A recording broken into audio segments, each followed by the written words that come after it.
खरे म्हटलं तर एक आव्हान आहे. पक्ष परत एकदा सत्तेत आणणं आणि कार्यकर्त्यांचं मनोबल वाढवणं, पक्ष संघटना मजबूत करणं.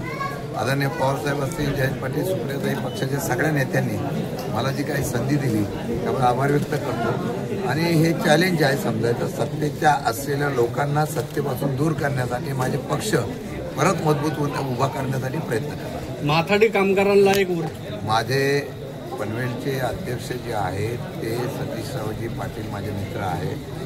मला आनंद आहे की बरेच लोक पक्ष सोडून गेल्यानंतर पण हा नेता पवारसाहेबांच्यावर प्रामाणिक राहिलेला आहे आणि त्यांनी आज हा कार्यक्रम घेतला.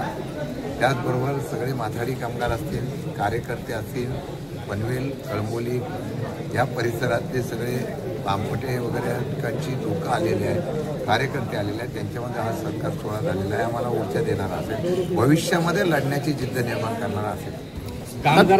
अनेक समस्या आहेत. सरकार 11 वर्ष 12 वर्ष इथे असताना सुद्धा साधारणतः या परिसरातले प्रश्न सिडकोचे, महानगरपालिकेचे सुटलेले नाही आहेत, सुविधा नाहीत, अनेक अडचणी आहेत. त्याच्यावर शास्तिक करमाफीच्या बाबतीमधला श्रेयवाद आहे. परंतु 2-2 वेळा व्याजासकट लोकांकडून पैसे घेतले जातात, त्याची नाराजगी आहे. या संदर्भामध्ये आवाज उठवणं, किंबहुना या असलेल्या परिसरातल्या अनेक प्रश्नाच्या संदर्भातली माहिती मला दिलेली आहे. उद्याच आम्ही सिडकोवर आणि महानगरपालिका नवी मुंबई याच्यावर आम्ही मोर्चा काढतोय.